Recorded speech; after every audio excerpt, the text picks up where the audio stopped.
guys, welcome. We are at our Salt City annual frag swap. This is the third one.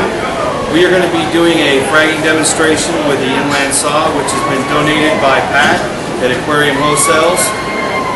He keeps these in stock regularly, so if anybody is wanting one, reach out to Pat at Aquarium Wholesales.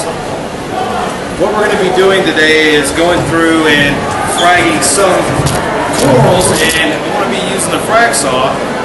So one of the things when you use this frag saw, you set it up. It's pretty easy to set up. Instructions are real easy, but you want to make sure when you're using this saw, keep plenty of water going through it. If you don't, what's going to happen is you're going to wind up using your blade, and you want to let the saw do the cutting for you. The water just gets placed in the back. You want a little stream going onto the blade. And you can regulate that with a thumb screw.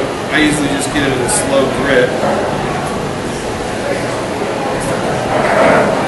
One of the things I like to do is get my specimens that I'm going to be fragging and have those set up.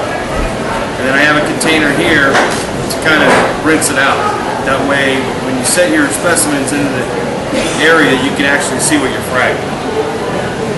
With that, we'll go ahead and get started. One of the things we're going to frag first is some zoanthids. There's a couple techniques to fragging zoanthids. A lot of times you can go through and cut the mat off with a razor blade and then glue those down to a plug, rockwork, or a frag disc.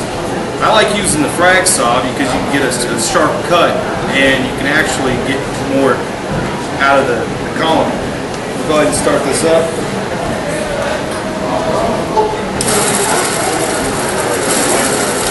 So when I go through, I like to keep it at about a medium speed, and you just want to let this do the cutting for you. You don't want to force it into the frag saw.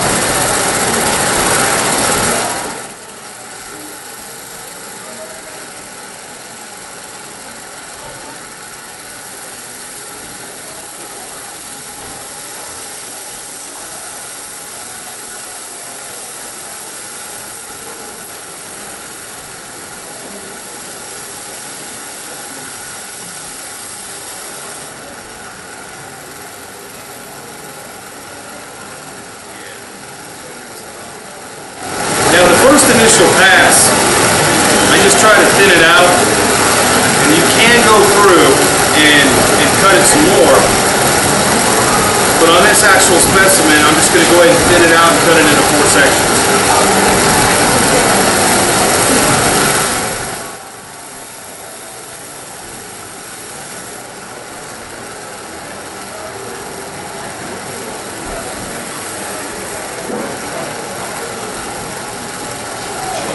About zoanthids, you're always going to want to usually put some gloves on, wear safety glasses.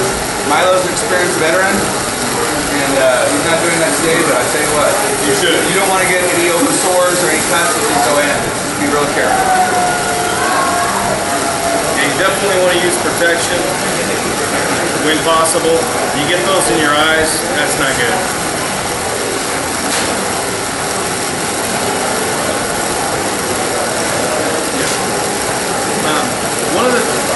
One of the things that I like to do when I'm fragging is have a pre-mix made up of Revive, and